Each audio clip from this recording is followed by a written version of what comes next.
It's time for Fluent and Chill. I'm Fluent and he's chill. How you doing, Jay? What's up, brother? Absolutely. Ooh, this is a big weekend in football, and we're going to talk about it. We're going to make our wild card picks. Your time. For right now, that's what we're going to call this, right? We're going to end the show with your time, which is your questions, your advice that you're asking for. We're going to end with that. But I want to start off with really 3 stories in the NBA. And I'm just going to, let's knock them off kind of one by one. I want to start with sad news. Damian Lillard, abdominal surgery, out indefinitely, could mean the year is done. The team was underperforming to begin with. They probably weren't. I think they were like a game ahead of the Kings or behind the Kings. They're probably not a playoff team anyways. Maybe it's a good thing for him to sit out, get healthy, reevaluate what he wants out of his career, because we've been talking that he's probably not winning a championship in Portland. And unfortunately, if he doesn't win a championship, I personally think it's really going to hurt, if he cares, his legacy, the way we look at Dame for such a great player that he is. So let's talk about that. The obvious one is the team, and then let's go into what it means for him long term. Well, turns out it's not a season-ending injury. It looks like it's going to be about 6 to 8 weeks. It's his abdominal. It's an abdominal strain, but it looks like it's a little worse and it requires surgery. But he doesn't look like he's going to be out for the rest of the season. Now, before the season started, I had Portland. I think I had them around 7-8. And I think I told you I wouldn't be surprised if they did not make the playoffs. You did. You kind of said they're on that bubble, right? If they're lucky, maybe the play-in.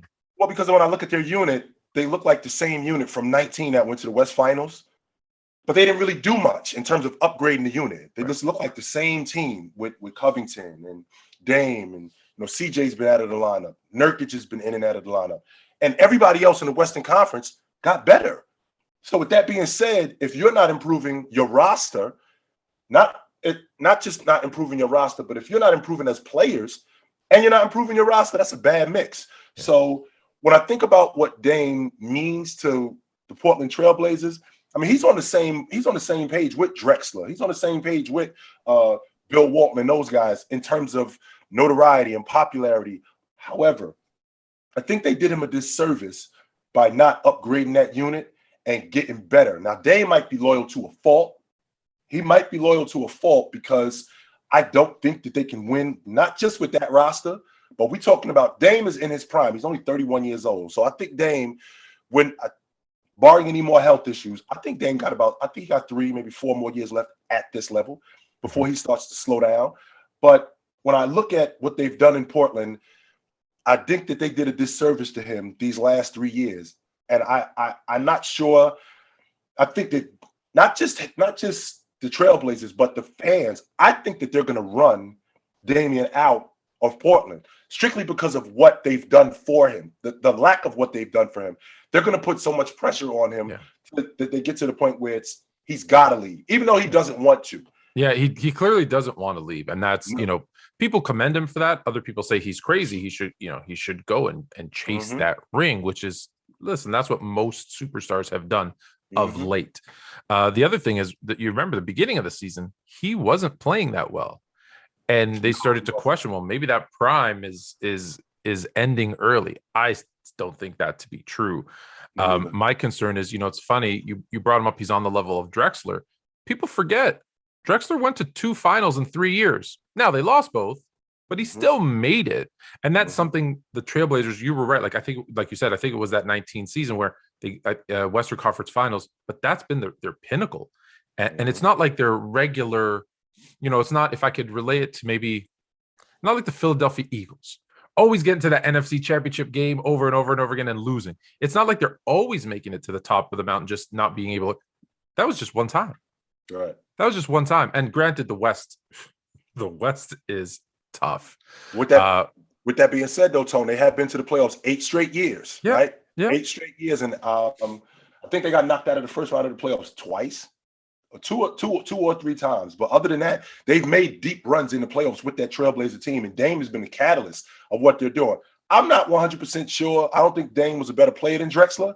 But in terms of notoriety and popularity. Oh, yeah, for sure.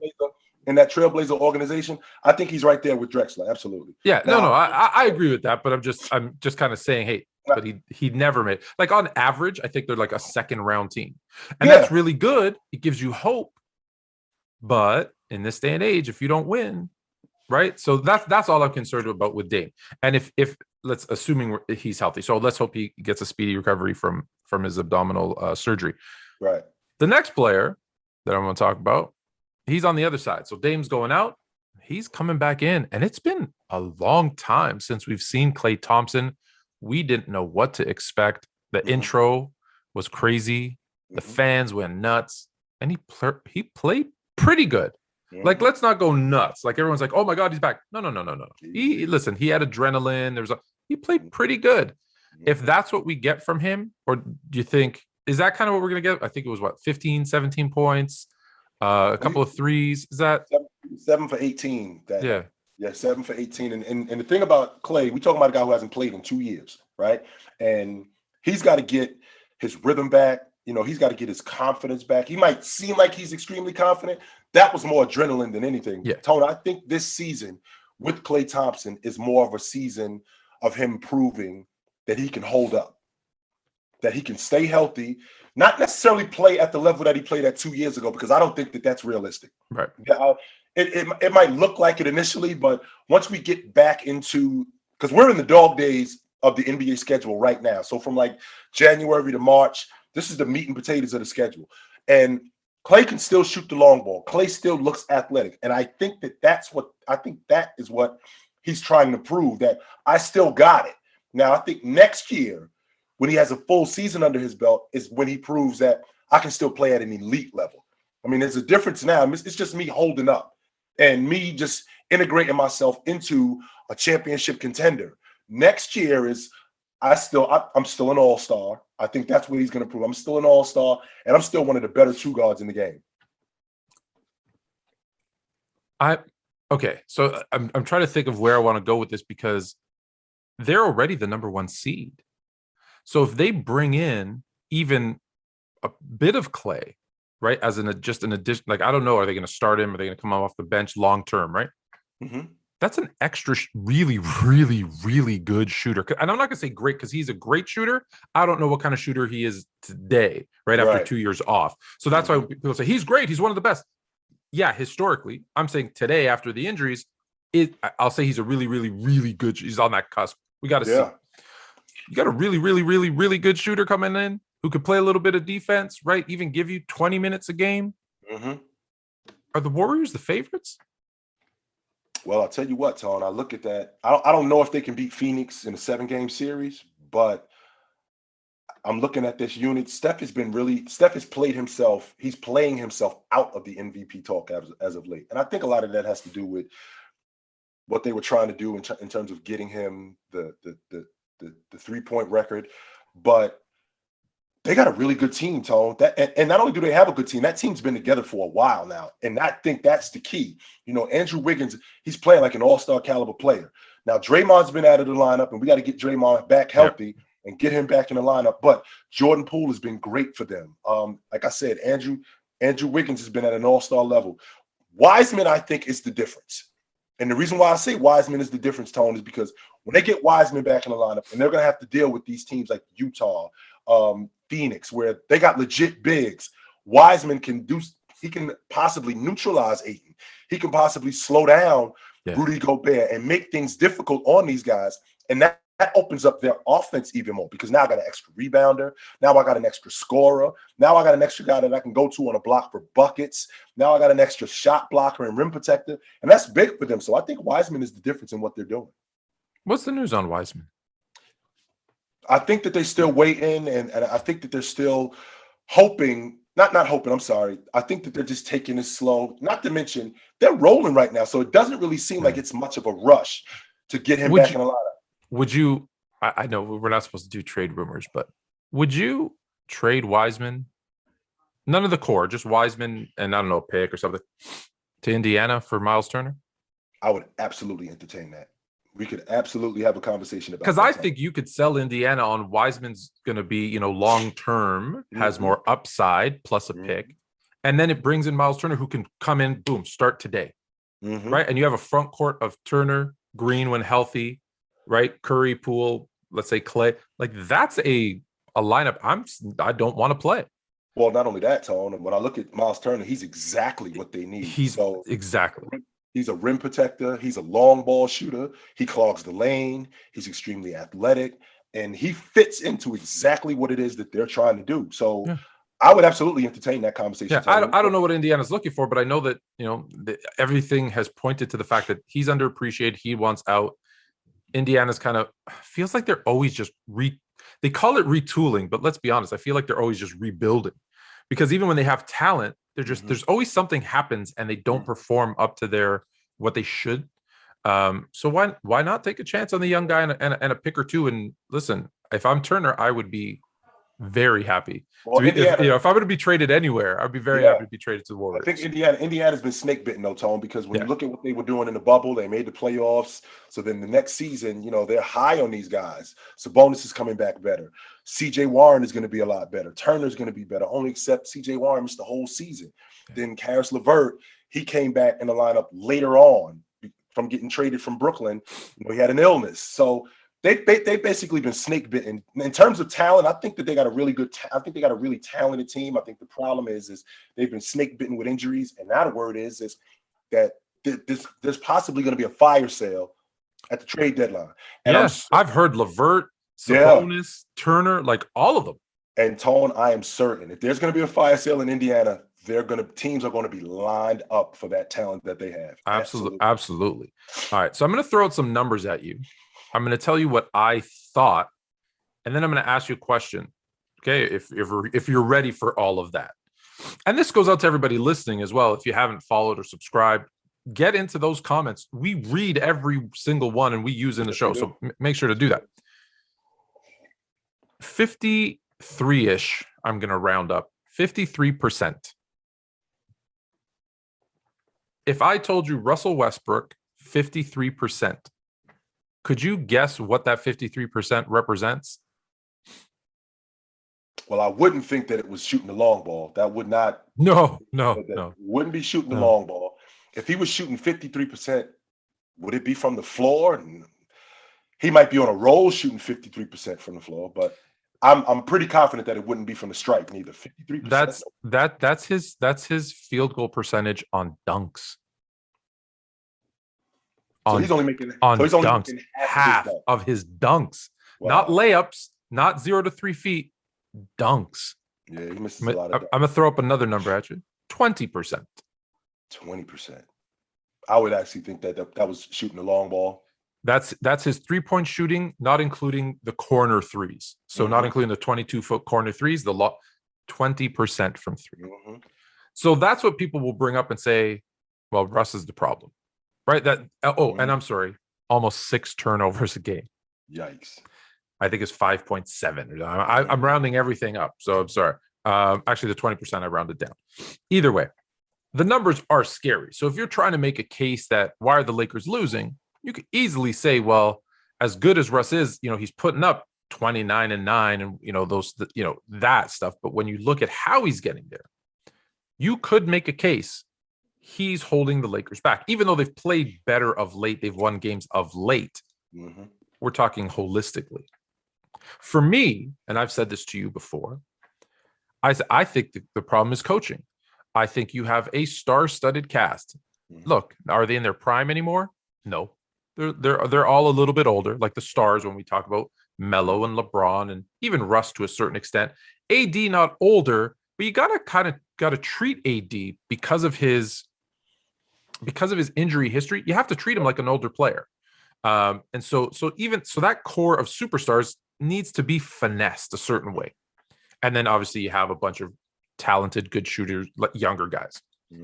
But my thing has been, I don't think Vogel has done a very good job of understanding the game, like in game, because I see instances where guys are getting to the rim. Dwight Howard's still sitting on the bench. Guys are shooting the long ball. Dwight Howard's on the floor. Like, you're not making in-game adjustments. That's just a minor example, but there's tons of them. And so that's been my thing. I've always said, I think Vogel hasn't put an offense together to get these guys easy buckets. And that's my problem. The question I'm going to ask you is whether you think it's Russ or coaching. There's another thing that's got me really nervous. When I see press conferences and Russ looks sad, like, I mean, he looks really down. And he mentioned this one thing, or did one thing. They asked him about being the point guard of the Lakers, and he laughed. And I believe his quote, and I'm paraphrasing, don't quote me exactly, but was point guard. Who's the point guard of the Lakers? I feel like there's something else. I don't know if it's him and LeBron. I don't know if he's lost his confidence, which would be, that's even worse. I'd rather it be there's a beef between two players because you can hash that out. If he's lost his mojo, as it were, when you see him in those press conferences kind of head down and he's not, even when he puts up a good stat line, he just doesn't seem like, did he expect something different in LA other than you have to win every single game and win a championship? Because that's what it means to be a Laker. I hate to say it. Like, if you come to LA, you might not be able to handle it because you're expected to win a championship. Like someone said to me, I'm going to go rewind it a second and then I'll get to your thoughts. I made a joke. I make a lot of jokes. People don't always get my humor, but I made a joke and I said, hey, someone said, oh, the Lakers need to make a trade. And I'm like, oh, would you trade AD for Lonzo Ball, Brandon Ingram, Josh Hart, like that same trade back basically? And I didn't mean go back and reverse the trade. I meant like today, trade them and get like 3 or 4 really good players. But of course, everyone took it as go back and make the trade.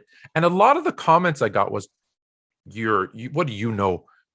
We're as Laker fans, I guess people don't know that I'm a Laker fan. As Laker fans, it got us a ring. And my response was, we're the Lakers. 1 ring doesn't mean anything. We got 17 of those. We're number 1. I don't want to win 1. If I trade for AD, I want to be like when Miami, not 3, not 4, not 5. That's the expectation of Lakers. So when you say it was a good trade, we got 1. No, that's not acceptable. So did Russ never been? Russ has never been. Oklahoma City, no expectations. Houston, let's be honest, no expectations. Washington, no expectations. Right? Just be better. Not win a championship or bust. Is that playing on him? Or do you think it's something? Is it LeBron's taking the ball and it should be mine? Don't leave out the fact that he is from Los Angeles too. Oh, I know. Yeah. Don't leave that out too. That's very important. The fact that he's from Los Angeles. And when you talk about what the expectation is for the Lakers, it could be a lot for a lot of guys. And I don't think Russell Westbrook, who has been a perennial playoff appearance guy, I don't think that he was in the dark about what was going on with the Lakers. In fact, I think that he went to James understanding that, listen, my legacy, you've already cemented yours. My legacy is going to be about winning. And me getting with you and me actually winning an NBA championship, which is what I'm trying to do, is going to cement my legacy. So what I need you guys to do is I need you guys to be on the ball. I need you guys to be super sharp. So Russ isn't coming home for a homecoming, so to speak, and to be partying and to be in the limelight. No, I came here to win. Now, I think the issue that we're having is the collection of talent, because since Russ has been traded, when he left Oklahoma City to go to Houston, he started slow. When he left Houston to go to Washington, he started slow. And on none of those teams, Houston and Washington, did he have this collection of talent. And I think Russ is I think he's pressing to get guys involved because that's his game. He's one of those guys who I'm going to force the action. Not only does he force the action, Russ only plays at 1 speed. This is who Russ is. And Russ gets himself in trouble when the game slows down. So when the game slows down, this is still going at 70, 80 miles an hour. And Russ only knows to play that way. So I find him making decisions based on go as opposed to slowing the game down. I always felt like Russ would be so much better if he just slowed himself. Not slowed his game down, because Russ is a high energy player. If he just slowed himself down. What I had said was, I think we had this conversation actually when the trade happened. And I said, the interesting thing I'm waiting to see is, can Russ change speeds? Because he does. What makes him great is that he goes 100 miles an hour. And remember, I compared it to a pitcher. And I said, it's great if you can throw 100 mile an hour fastball consistently every time. The problem is if all you do is throw 100, 100, 100, 100, 100, eventually people are going to time it and then it's going yard.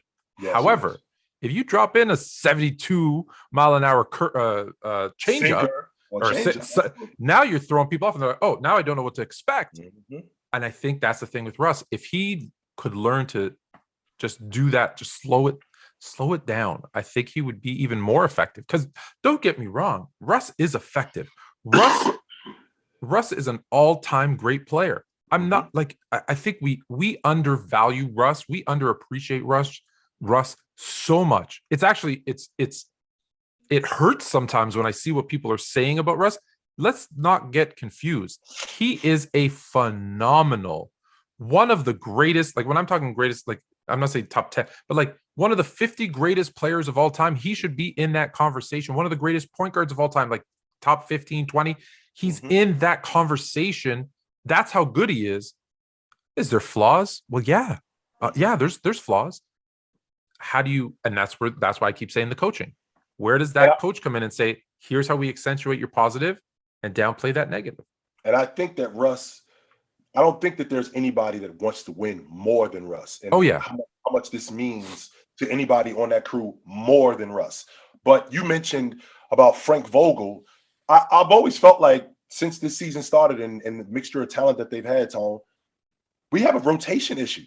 I'm so glad that he got rid of that Rondo, Russ, Dwight Howard, DeAndre Jordan lineup. I'm thinking, what is that? Get that off the court. That's not going to work. Absolutely not. But when you got a new mixture of guys, you try things and you recognize that this doesn't work, that doesn't work.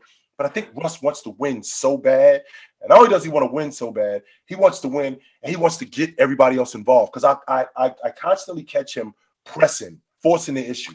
I think that's where the turnovers are coming in. Yeah. He's forcing the issue and pressing and trying to get everybody else involved. And what I equated to, Tone, is I equated to the Matrix. And I've said this, I think I've said this to you in the past, that he reminds me of Neo and Morpheus fighting, where Morpheus says to Neo, stop trying to hit me, just hit me. Hit me. Yeah. And that's what it looks like Russ is doing. It looks like Russ is trying to shoot the ball. It looks like he's trying to pass the ball. Russ, just pass the ball. Just shoot the ball. Just play the way you know how to play and turn your brain off. Because when he's going, like I said, as 100 miles an hour, and his brain is going that fast, that's when he gets himself in a lot of trouble. So this thing is a process, Tone, and I'm definitely down to revisit it soon. I'm drawing a blank on the name of the show, unfortunately. It's with Sudeikis, who used to be on SNL. He goes to Europe and he becomes Ted Lasso. Yes, I remember. Got it. So, okay, a lot of shows do this. A lot of movies do this.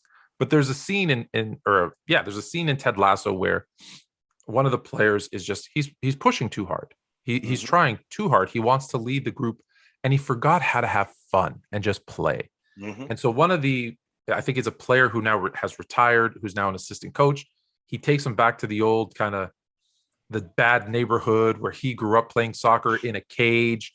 And he says, come on, let's play. And like, they're just playing with the guys, like street soccer, I guess, for lack of a better term, right? Because they're knocking each other down. And like he starts playing and he realizes how much fun, why he fell in love with playing football. And he goes back with this. I feel like I see that in every movie. You got to go back, and remember why you love it so much. Yeah. I feel like that's Russ. I feel like Russ needs to go to like Venice Beach, get on the court and just play with some regular dudes and like remember why he loves basketball. And as cheesy as that sounds, I think it actually is kind of what he needs a little bit. Yeah. Because he's pushing too hard. Excuse me. I feel like you're giving your cough to me, by the way, through the monitor. But that's why we don't do it in person, but it still doesn't help. So that being said, that's the NBA stuff. There's a lot more. We're going to talk a lot more NBA because we're going to get into the thick of things, but it's kind of an important weekend in football too. It's kind of the wild card weekend. Just happens to be the first super wild card weekend. Super wild card weekend. I love it. Uh-huh. So I'm going to go through the list of games. We're going to make our picks, and let's see how we do. Raiders, we're start on Saturday. I love it. Saturday, Sunday game. You know that I love Saturday games. The more football for Tone, the better. 7 days a week, we're good. The more football for Tone, the better. Absolutely. The Raiders You know, good for them. For the season that they have been through, interim coach, the player stuff off the field, like just the fact that they're still in the playoffs. I'm really happy and for Derek Carr. I think he gets a raw deal. I think he's not elite, but I think he's better than people give him credit for. So you got the Raiders traveling to I'm going to call them yours because you were the first one on the bandwagon this season. I was. Raiders going into Cincinnati to play your Bengals. The Cincinnati Bengals, for a very long time under Marvin Lewis and Andy Dalton, made it to the playoffs, never won a playoff game. Now, that's not on these guys, but I'm looking at this unit. This is a completely different unit than what they've had. And look at what the Raiders are doing. They get Rento will be ready to go this weekend. Waller actually comes back from injury. Josh Jacobs, who's been up and down, I think they're going to implement him way more because what I found out, Tone, is that Cincinnati does not do well against slot receivers and they don't do well against tight ends. And I think that the Raiders are going to give them a heavy dose of that. To the Raiders' strengths. Right. I think that the Raiders are going to give them a heavy dose of that. But in the end, when I look at what Cincinnati's done as a whole in terms of their offense, I think that Cincinnati overcomes them, and I think that they handle them this weekend. Okay, so I'm marking down for the Bengals. So here's my thing. And the reason I brought up the historical stuff is I know it's a different unit. I know it's different players. But the Colts also had a different unit. The Colts also had a bunch of different players. However, they still went from 0-5 to 0-6 against the Jags in Jacksonville. They just can't win. It's what cost them a playoff spot. So sometimes history follows a team. Doesn't matter who the players are. Yeah. So based on that, I'm still going to go with the Cincinnati Bengals over the Raiders. But don't be surprised.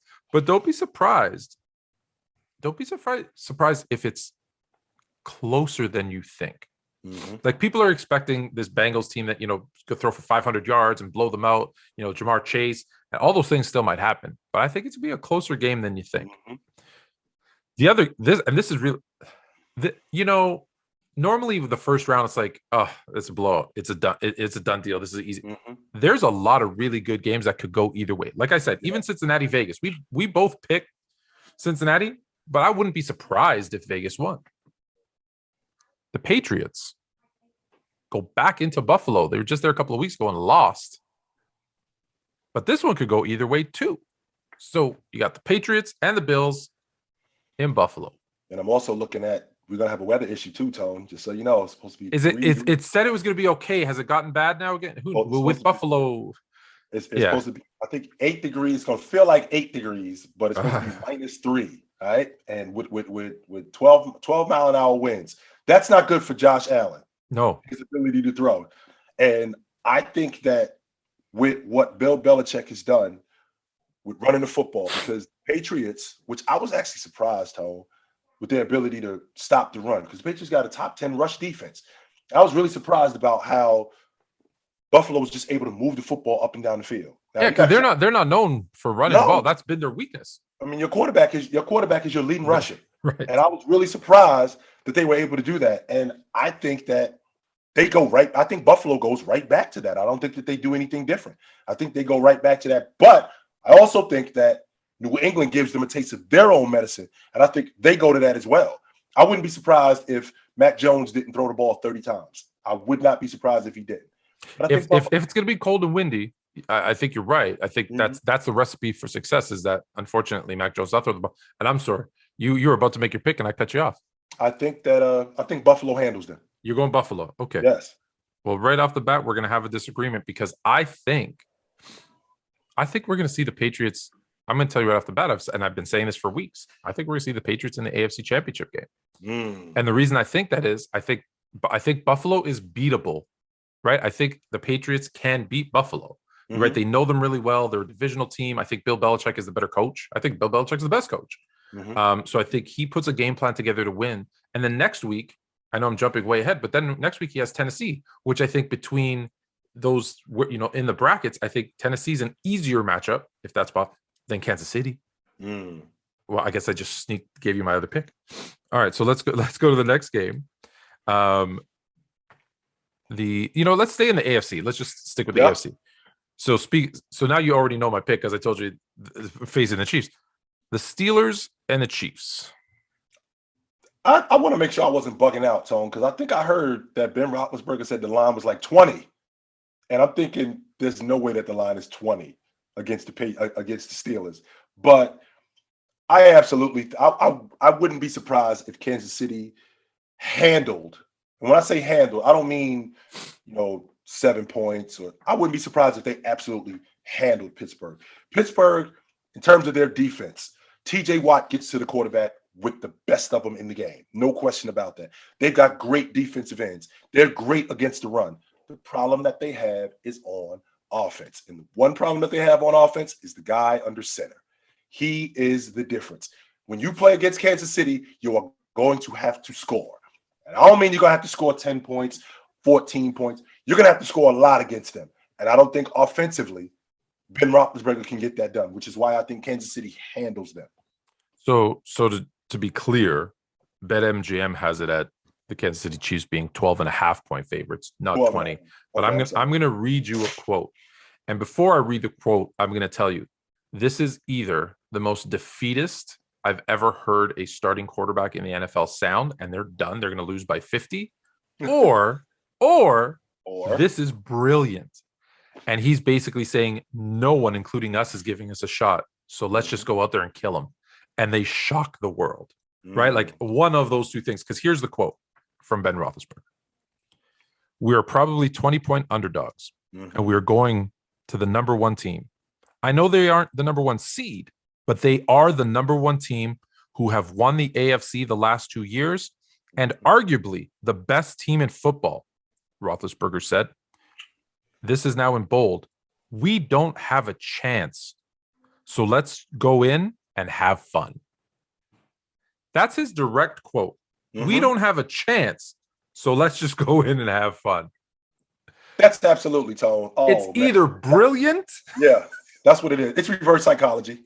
That's right? Absolutely what it is. We've got nothing to play for. So let's just go out and do it. If this game is close, now I'm going to pick, I've obviously said, I'm going to pick Kansas City. I think we're both picking Kansas City. But if they're even close at halftime, I would be like Kansas City better look at that and say, because here's the thing, he's lulling Kansas City too, right? He's not just hyping up his team. If they go in and think, these guys, we've already beat them, they're going to be in a dogfight because that team, as each minute passes, that the game is close, TJ Watt, Najee Harris. Don't forget, Najee Harris doesn't know any better. He's a rookie. He doesn't know. He's going to go in there and just play, right? And Roethlisberger's like, I'm done. I should already be done. I shouldn't even be in the playoffs. So let me sling it. I don't care. I'll throw 5 picks. No problem. I'm throwing it deep. Deontay Johnson, catch this. Claypool. I don't know if Claypool's catch this. Whoever's there, just hear it. Take it. James Washington. I don't even know who's on Firmer with the tight end. Whoever it is, if they're close, momentum will start to build, even if they're losing. But if it's close, momentum will shift to them. And that's going to be, at first I was like, I don't even want to watch this game because they're going to blow them out. If they don't take it seriously, and I'm talking about the Chiefs in that first half, they better be careful. Now, what I'm expecting is Patrick Mahomes to be like, and drop like 30 in the first half. Right. Then we're good. Which because that's exactly what I was thinking, Tony. It almost reminded me of a boxer who, I don't think I got a shot, so come beat me up. Come on. And it's sucking him in. Like the rope-a-dope. Right. Hey, give him the best shot. I'm close. Bang. That's exactly what it is. Because just sucking him in. Come on, beat me up. And then ultimately just popping the guy and then dropping him. So this could definitely be a sucker move that Kansas City gets themselves sucked into. Yeah. But and to be honest with you, it's an absolutely brilliant tactic. It absolutely is. We're not that good.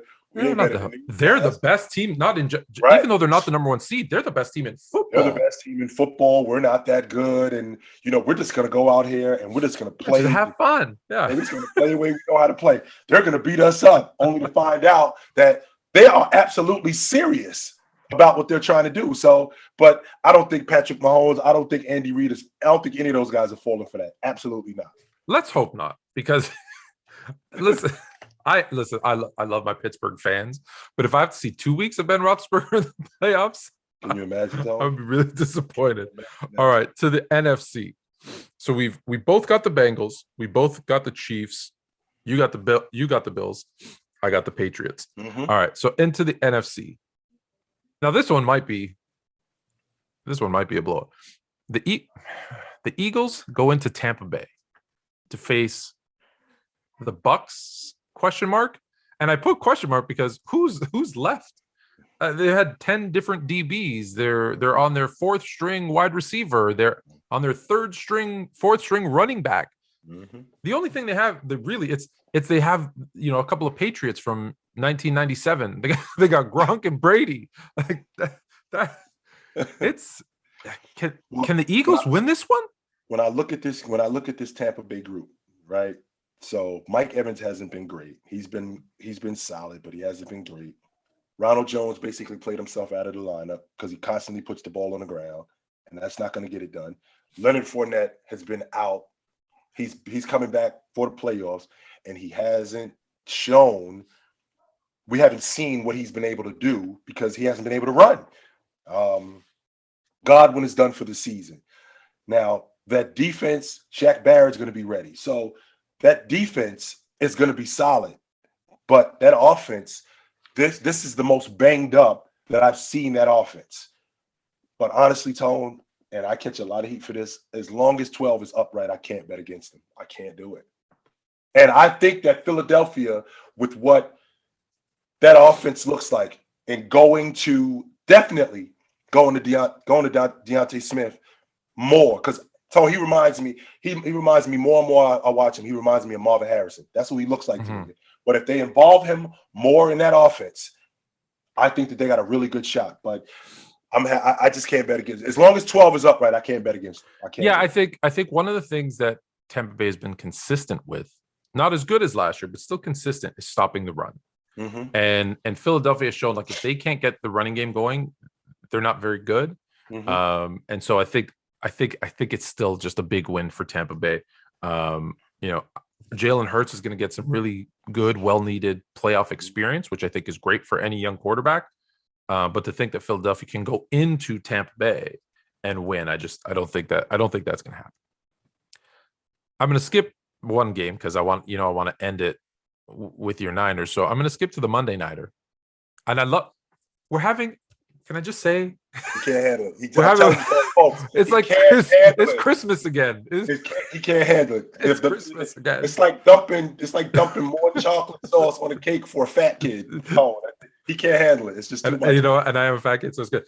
But yeah, playoff, not just football, playoff football, Saturday, Sunday, Monday. So I'm just, I'm in heaven. So and the Monday Nighter is a good game. Yes, it like is. Maybe the best game. Like, I think I was asked what's the most intriguing game of the first round, and this is what I picked. Mm-hmm. Because the Cardinals, who were the class of the NFL for the first 12 games, mm-hmm.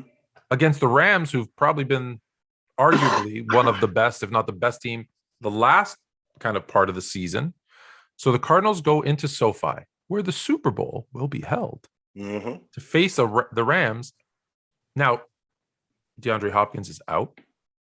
However, they still got AJ Green, Zach Ertz, James Conner. I think they got a quarterback. He's pretty good. And Kyler Murray going against what I think, obviously, the Rams need to be is that defense. So Aaron Donald, Von Miller, Jalen Ramsey. Mm-hmm. I don't know. Cooper Kupp, the triple king, the triple crown winner at receiver. OBJ, who all of a sudden looks like OBJ again. But there's a quarterback there who's not very consistent.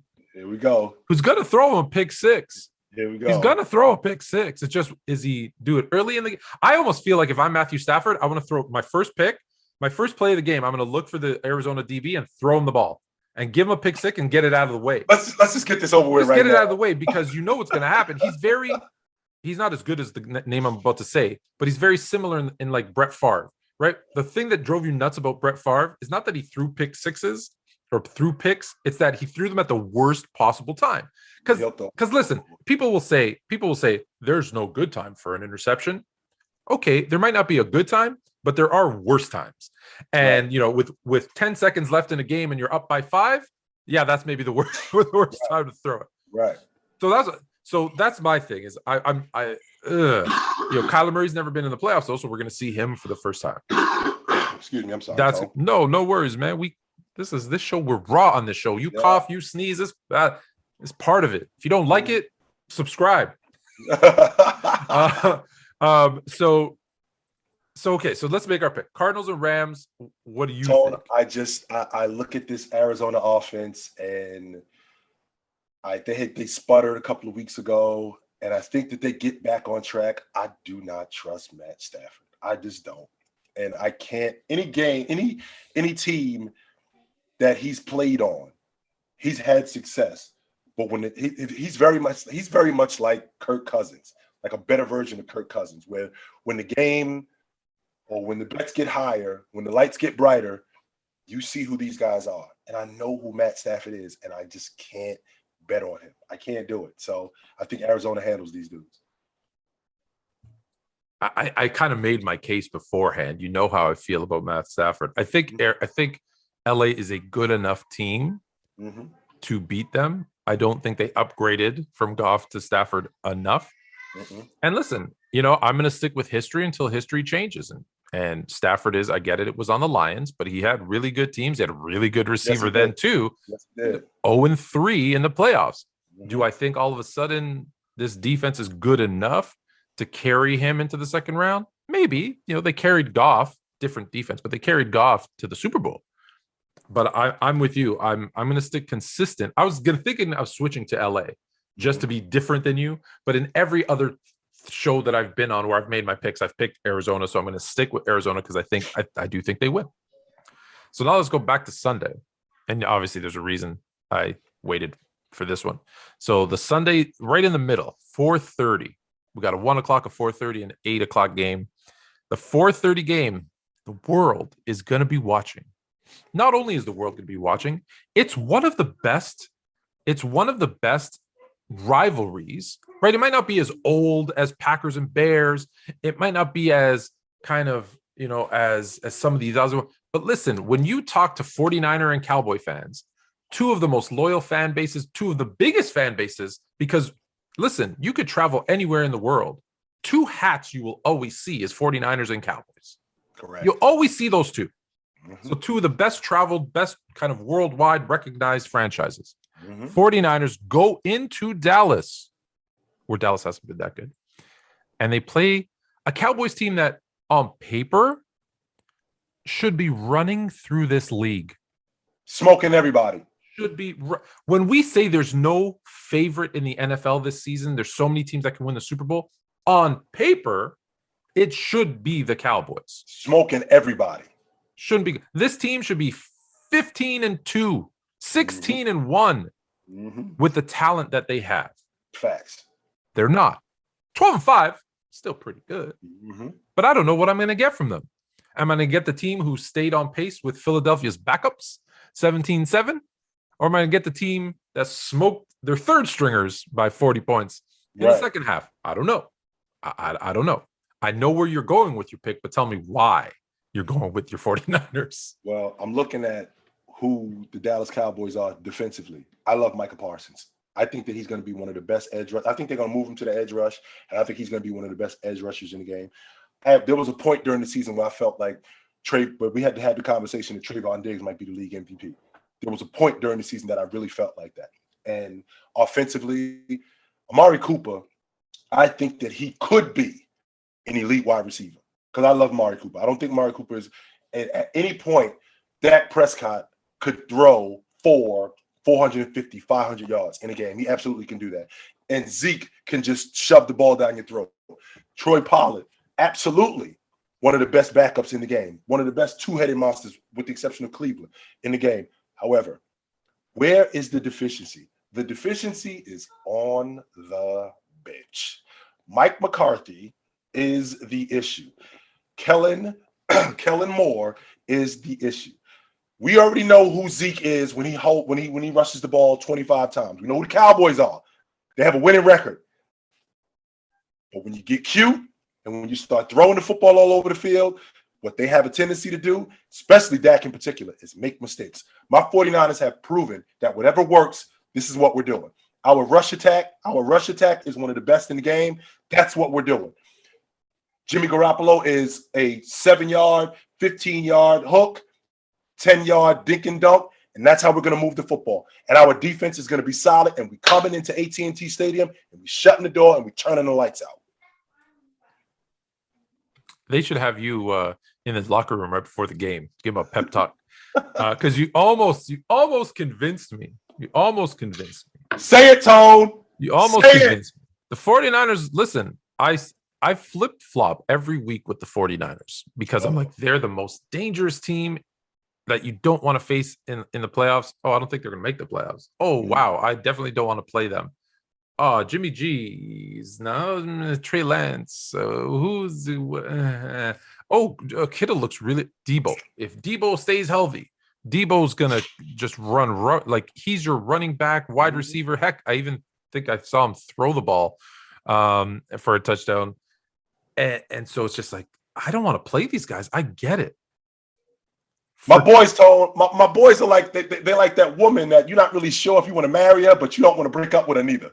Right. That's who they are. Right. So then I look at the Dallas offense and I think, and I'm with you. Let me start off by saying I'm with you. I said it when they hired McCarthy. I was like, no, literally anybody else but. You didn't like that at all. I didn't like that at all. However, and I don't like Kellen Moore as an offensive corner. I think he's confusing what he wants to see on the field with what wins games. Right? I want to see a lot of passing. Yeah, it's really nice. It looks great. I look at what a genius I am on as an offensive coordinator. That's not winning games. That's not winning games. I think coaching cost them 2 games at least. Right? So maybe they would be in that 14-15 game when we'd be talking about them as world beaters. But I look at the offense and I look at Dak and I look at Zeke, look at Pollard, I look at Cooper. I know they've lost Gallup now, but maybe they bring, I don't know. Right? They lost Gallup, right? I think they lost Gallup. Cedric Wilson, I think is his name, is also like looks fantastic. CeeDee Lamb, like they look good. Parsons, we talked about on defense, is solid. Diggs scares me because for all the interceptions, I believe they said he's given up 1,000 receiving yards. Yeah. So he gets a lot of interceptions, but at what cost? Because he gives up a bunch of yards. He gets smoked a lot. Yes, he does. Because I don't know if they're related, but there's another Diggs, Quadre Diggs in Seattle, who's only given up in comparison 300 receiving yards. And no one ever talks about him. And so when I see how much production is given up to him, I'm like, is this just like, have you ever seen, and I'm going way deep into my bag here stuff.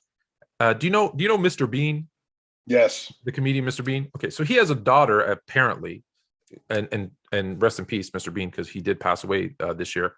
Yeah. So he has a daughter and she's on TikTok a lot. And the videos, people always send me these videos and she's not the prettiest girl in the world, right? Let's just be honest. And then she puts on this makeup and she goes, now look at me, right? Because she looks like Mr. Bean without makeup. And then she puts on her makeup and she looks like the most beautiful woman you've ever seen in the world. Wow. And that's what I feel about Diggs. All those interceptions are the girl with all that makeup on. And then like when I see the yards, I'm like, oh, it's like me. It's like me as a woman. Not so pretty. Face off. It's like, yeah, it's just like, oh. So I don't know what to get. I don't know. Is he gonna give up a bunch of yards to Debo, or is he gonna pick off Jimmy G? Yeah. I don't know. So I think so. I'm like, okay, I'm just gonna flip a coin. Yeah. And although my heart is leaning 49ers, I'm gonna go with Dallas just because they're at home. I think they're the more talented team, and so we don't pick everything the same. Right. Okay, so I'm gonna go with Dallas. But I'm not going to be surprised at all if 49, and I said this to you before. Remember when we go back 8 weeks and we're like, all they got to do is go 6-2 and they're in. Well, you and I had absolutely talked about that. How many wins? It was 10 wins. It was 10 wins. 10 wins. And what are the 49ers? 10-7. Yep. So they did what they had to do and they got in. So I'm gonna just go with Dallas again to be contrarian. But I think that's a pick'em game. Like for a game that's 2 seeds that should be right. Any other teams, you're saying, oh, and I'm not saying Dallas, but the Dallas seed, you're saying, oh, they win. But it's not. It's not that easy with the 49ers in this particular case. So those are our picks. In the comments, go and tell us what your picks are. Let us know if we're crazy or if you agree. The good thing is, I like that they reseed, they reshuffle in the second round. So it's not like a bracket. So when you look at it, so Dallas is a 3 seed, San Francisco is a 6 seed. If San Francisco wins, right? If San Francisco does win, just as a final thought, they don't play Tampa if Tampa beats Philadelphia. No. They shoot up and play Green Bay, which they actually have a better chance against Green Bay, I think. So anyways, so we'll talk about that next week. But now it's your time. So you've your time? Your time. Oh, yeah, see? There we go. We got it. I think we're going to stick with that. So our mailbag is full. I try to pick out one NBA, one NFL, and one kind of life question. So we're going to kick it off with the NFL question. And it's a question on everybody's mind. Everybody's talking about this right now in the NFL. If you're not talking playoffs, you're talking about the 7 open coaching positions. 7 of them. And which one's the best? So when you look at the Raiders, the Broncos, the Vikings, the Bears, the Jags, I'm sure the Giants, which one, if you were a head coach, and I get it, each head coach has different strengths and weaknesses. But if you were a coach and you made your list of here's where I'd like to go and why, which one would you prioritize as the best one? Well, let's eliminate Minnesota because Kirk Cousins is, I think he comes off the books after this year. They got a top wide receiver, but they got some uncertainty. Dalvin Cook has been in and out of the lineup, so he's been beat up. So they're going to do some revamping there. I look at the Giants. We're not really sure about what they have as a quarterback because Daniel Jones is a guy who we're not sure about him. They're a very undisciplined unit. That's why we saw what we saw with them. Miami, you don't like Tua. You're not a Tua guy. On the other hand, I think that with the right coach, that they could continue to move forward. Losing Brian Flores is still mind-blowing to me. That Denver unit, Tone, to be quite honest with you, I think that they're a quarterback away from really making some noise. The problem is that division that they're in. I don't know if I want that job being in the AFC West because I got to deal with Patrick Mahomes and I got to deal with Derek Carr and I got to deal with Justin Herbert. I don't know if I want that job. Maybe I do, maybe I don't. But that Chicago Bears job looks like it's absolutely ripe for the picking because that team looks like that they're on their way to being something special. I think Justin Fields is the future of that franchise at the quarterback. You already know how I feel. I got a man crush on Roquan Smith and that defense. And Allen Robinson, once he stays healthy, I think he's a top 10 receiver in the game. So that Chicago Bears job looks to me like it could absolutely be something great there. I have the Bears job at number 3. And the reason I have the Bears job at number 3 is, one, I think Allen Robinson might be gone at the end of this season. And although Mooney has really kind of started to develop as a number 1 receiver, I think you're going to have a very, very young receiving core.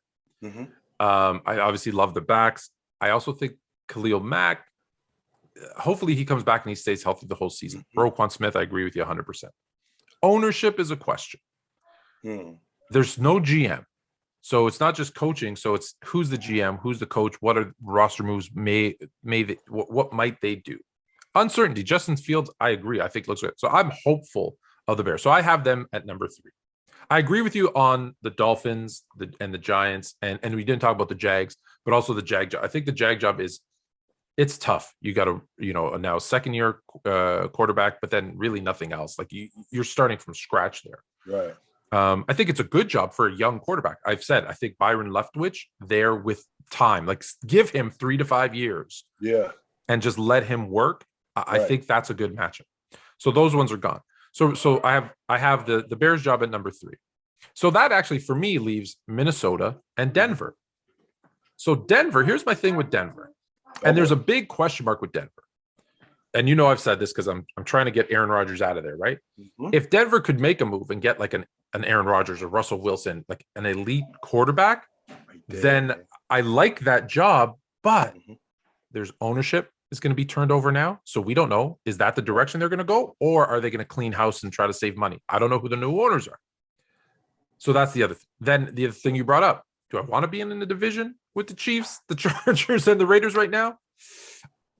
How many games am I going to win? Now, if I do win, I look like I'm set for life.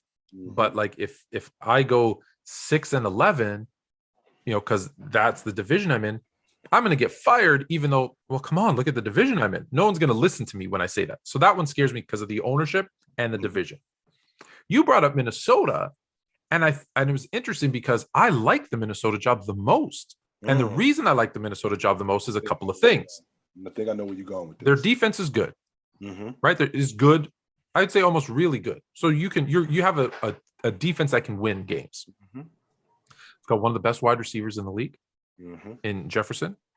I get it. He's not always healthy, but I got one of the better running backs in the league in Delvin Cook. He's dynamic. I got a really good backup for when he is down in Madison. So I'm covered there. Kirk Cousins is not a Super Bowl quarterback. I agree. He's not an elite quarterback. He can get me to the playoffs. Right. He can get me to the playoffs. But he's also almost done that crazy contract, the 100% guaranteed contract they gave him. Who better as a gap quarterback than a guy who I know is coming off the books? So now I have Kellen Mond there, who I can see, is he the next quarterback? I, of course, draft another one, or I try. So I'm also a quarterback away because I have all the other skill positions. I actually like Conklin too. So I've got a tight end, a running back, a wide receiver, and a defense. Okay. I'm also in a division with the Lions. That's 2 wins. With the Bears, who, let's be honest, the Bears are getting better, but I still think I split with them. That's 3 wins. And this is the biggest if Aaron Rodgers moves on as he says he would, that's a terrible Packer team. Let's be honest. We saw what they looked like with Jordan Love. You did. So I'm probably getting 5 wins in my division. Just in the division. Just in my division. So am I going to have a winning record? Probably. I become the class of that division just like that. Even with Kirk Cousins, I'm the class of that division. And now if I can get a upgrade, hey, could I trade Kirk Cousins and a pick for, again, is Russell Wilson available? Is Deshaun Watson available? I don't know how much Aaron Rodgers wants to be Brett Favre, right? You remember Brett Favre had to go through the Jets to get to Minnesota, but Aaron Rodgers has freedom. Does Aaron Rodgers just take a little step sideways and stay in the division? Nah. I don't know. I don't think he does. If he moves on, I think he goes somewhere else completely. But that being said, I have a division where even if Aaron Rodgers stays, he's only there for, let's be honest, another year or 2. Right? 2 tops. So I'm in a division where I'm one of the top 2 teams day one. Denver, I'm the 4th team. I have to work my way up that ladder. So if I'm saying, hey, where am I going to have the most success right away and have the pieces right away? I think it's Minnesota. Because don't forget, Zimmer, the only reason he probably got fired is because he missed the playoffs 2 years in a row. But it's not like they were terrible this year. They were still fighting for that playoff spot. Right. And before that, I think they were in the playoffs every other year. So it's not a bad team. It's not a bad franchise, right? Like it's cold, but I got a dome. I'm okay. So I think there's a lot of opportunity to upgrade. And again, some people like Kirk Cousins. I don't. I have a lot of opportunities to upgrade my quarterback. And just think about it. I already have a good one. There's a lot of teams that don't have a good one. If I go from a good quarterback to a great quarterback, Minnesota's right in the thick of things. And I'm in the NFC, which I know, which this is what I know. My division, there's no runaway team. The AFC West NFC West is going to kill each other, right? Brady, how much longer could Brady go? So now the NFC South is also, I'm not worried about the Falcons. I'm not worried about the Saints. I'm not worried about, again, depending on what happens with trades, I'm not worried about Carolina. Okay. Well, that's 2 divisions that I'm not worried about, is the North and the South. Obviously, I'm worried about the West. Am I worried about the East? Am I worried about Dallas, Philadelphia, Washington, and the Giants? No. So really, I'm automatically a top probably 4 team in the conference. Yeah, I'm taking that job. That's fair. Taking that job. Now, if Kirk Cousins had 5 more years on that deal, we're probably having a different conversation. Absolutely. But it's almost done. All right. So that was the first one. That was a long mailbag question, or your question. Here we go. Number 2, I don't think it'll be. It's going to be a long answer too, because Steph Curry said that if his, I believe 2016, the first year with KD, Warriors played the 96 Bulls, the 72-10 Bulls, they'd win in 6. Now, I don't know what rules they're using, if they're using 96 rules or 2016 rules. Let's say 2016 rules. Let's say 2016 rules. So the question is, would the Warriors really win in 6? It's actually a pretty simple question. I don't think so. No. I don't think that they would win in 6, because 6 tells me that they just handled the Bulls. Now, when I think about this Warriors team, Klay Thompson, Steph Curry, Draymond Green, right? In terms of Kevin Durant, in terms of just firepower, that's something that hasn't been seen since the Lakers in the 80s with Jabbar and James Worthy and Magic, AC. So that hasn't been seen.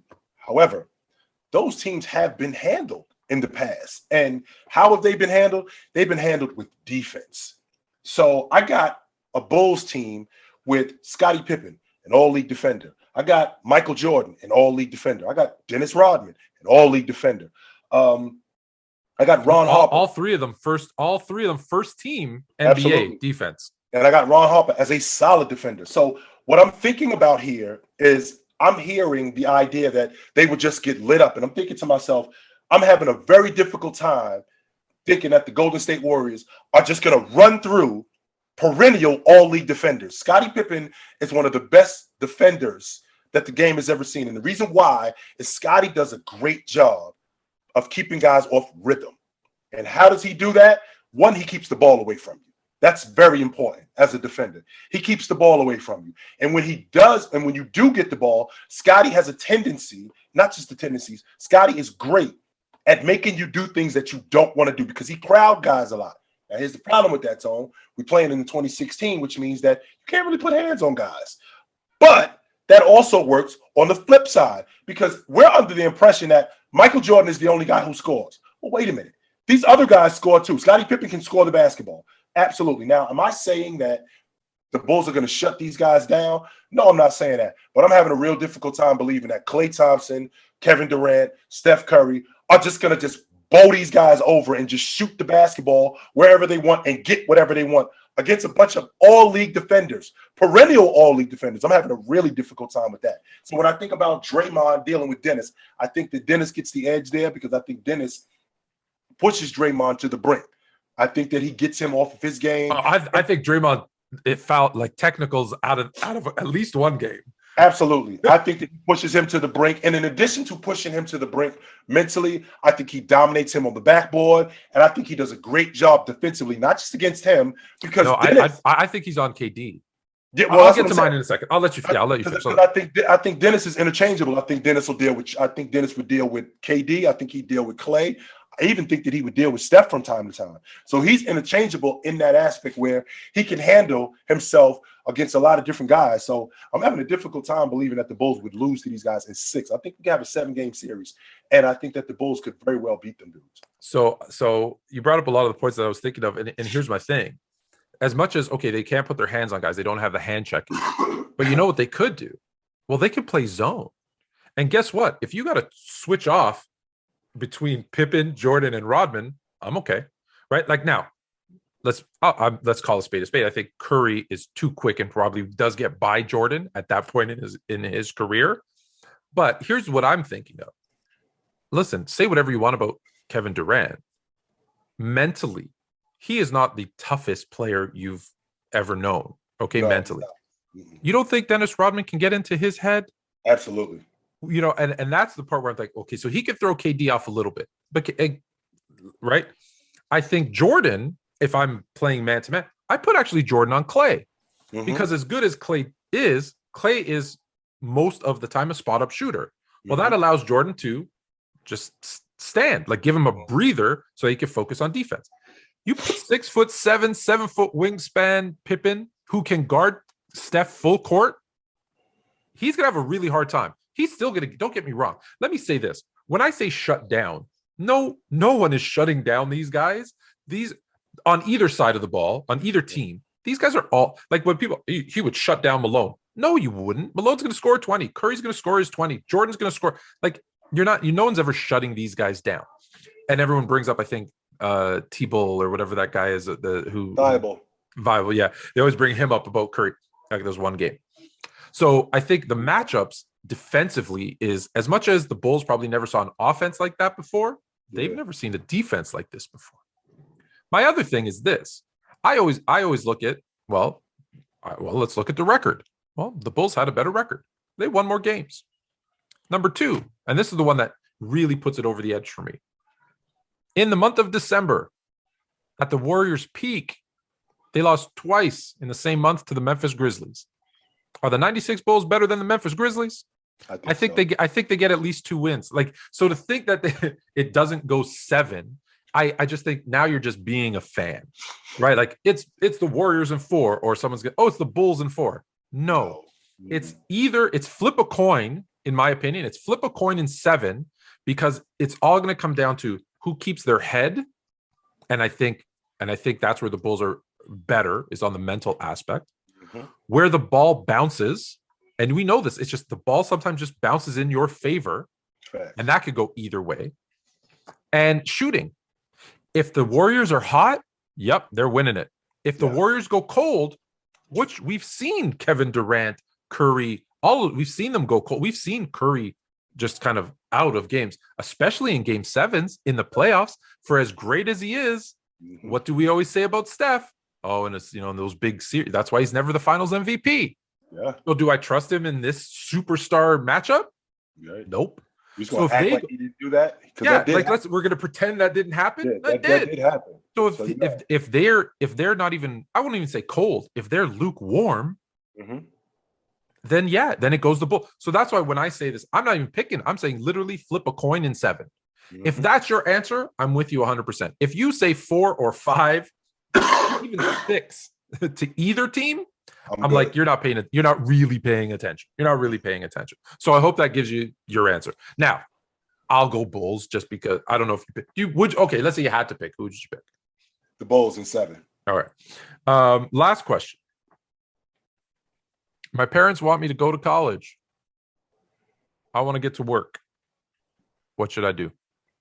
Hey, college isn't for everybody. I think the most important thing with college for me. And so let me just time out. When the question is college, so because we have about 30% of our listeners are in Canada. In the US, college and university are interchangeable, that word, because you can get a degree in both. In Canada, I don't know if you know this, you get a degree, you get a university degree, or in college you can get like a diploma or as an associate, it's different. So I know that's not clear, but just so you know, when I say college, university, same thing. Well, I can always just get to work. And a lot of times you don't want to delay that, but to find out if college is for you or not is very important. Very much so. And you don't actually need college, but then there are some instances where you do. It depends on what it is that you want to do. And in this particular situation, if you don't need college, if the job that you want to do, if college isn't necessary, then maybe you shouldn't waste your time. But with that being said, to go not to appease your parents, but to go just to make sure that I went to school, college isn't for me, I want to get a job, and this is how I'm going to do it, then that absolutely works, because now you kill 2 birds with 1 stone. I went to school, I went to college for a year, I went for 2 years, college isn't for me, because college isn't for everybody. And you don't have to go to college to get a good job. You do not. Yeah. So here's what I'll say. One, I'm going to start with, because you said kill 2 birds with 1 stone. And I have a series on TikTok now where quotes gone wrong. And I would change that to kill all the birds with all the stones, because I just don't like birds. That'll be the next one. So you got a preview of quotes gone wrong. That being said, if it was my child coming to me and saying, I don't want to go to college or university, because I'm actually a big proponent of just go get your education, because then there's always that thing that's your fallback, is your degree or your diploma or whatever you get. If one of my kids came to me and said, I'm not going to do this, my first question would be, well, then what's your plan? So to you who's saying, hey, I don't want to do this, then what's your plan? If your plan is I'm going to sit in your basement and play video games, then we're going to have a problem. Unless you're getting paid to play video games, because that's actually a job now. Unless you're getting paid to, then we have a problem. If your answer is I don't know, then I'm sorry, you're going. If your answer is kind of, just I want to bum around Europe with your money, again, we may have a problem. Now, maybe I say, okay, take a year on me, but if you come to me and say, I'm really passionate about plumbing, electrical, right? I'm going to use those as the first example. Say, so I'm going to get an apprenticeship with an electrician, with a master electrician, and that's the trade that I want to be. You've always seen me tinkering around. That's what I want to do. I'm like, okay, because to your point, some jobs need it. If I want to be a doctor, well, then I got to go to school. Right? I want to be a lawyer. Okay, well, I got to go to school. I might be a really, really, really good salesperson. And I'm like, I'm going to go do sales. Cool. As long as there's a plan, I'd say take it. If there's no plan, to your point, well, then I think you need to go. Or if you are going to work, maybe you can work it so that, because you can do it online now too. Well, maybe you, instead of taking the full course load, maybe you do that job that you love or that apprenticeship and take a course or two. Because I will tell you, as knowing people who haven't, I will tell you, but I didn't finish. When I got hurt and my basketball career was over, school was over for me too. And then I regretted that and I had to go back. And when you go back 10, 20 years later, and I mean online, mind you, but it's hard. It's really hard because you've got, life is there and life you're trying to, when you was 20. You're trying to do, you don't stay up as late as you used to. So you're trying to do a full-time job, raise a family, and do courses. That's really hard. So to your point, if you don't know what to do, go. Because for me, parents hate when I say this, university, college, high school, they really only teach you two things. One, how to acquire, retain, and regurgitate information. Because if you're going to be good at school, that's all you have to do is acquire the information, retain the information, and regurgitate it. Oh, wow, I got an A on my test, right? But two, there is a social aspect to it that you're going to learn the hard way. People aren't out for your best interest. People are going to stab you in the back. Some people are actually really good people that want to help, right? How do I decipher between those? Because they're all out there. So that's the other thing. I think those two things is and that's important, right? If you lock yourself in a room and do nothing, you're not going to learn those skills. So again, to your point, go through them all.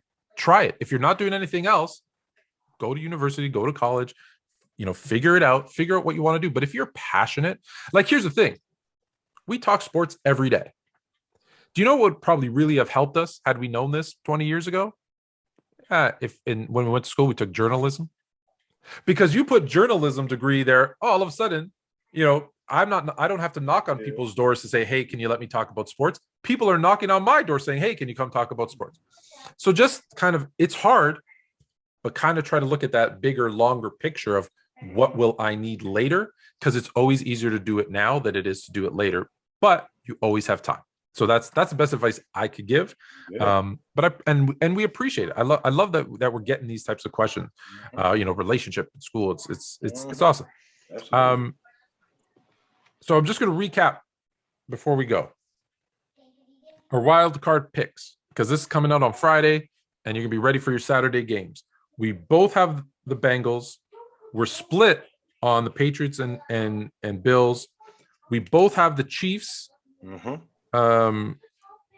both have the Chiefs. We both have the Cardinals. And we split on the Niners. And we split on Dallas and 49ers. So those are our picks for this weekend. We appreciate you. Come check us out Monday live on TikTok at 8 p.m. And then don't forget to check out the 2 episodes of Fluent and Chill Wednesdays and Fridays on YouTube. Until next time. Take it light, but take it.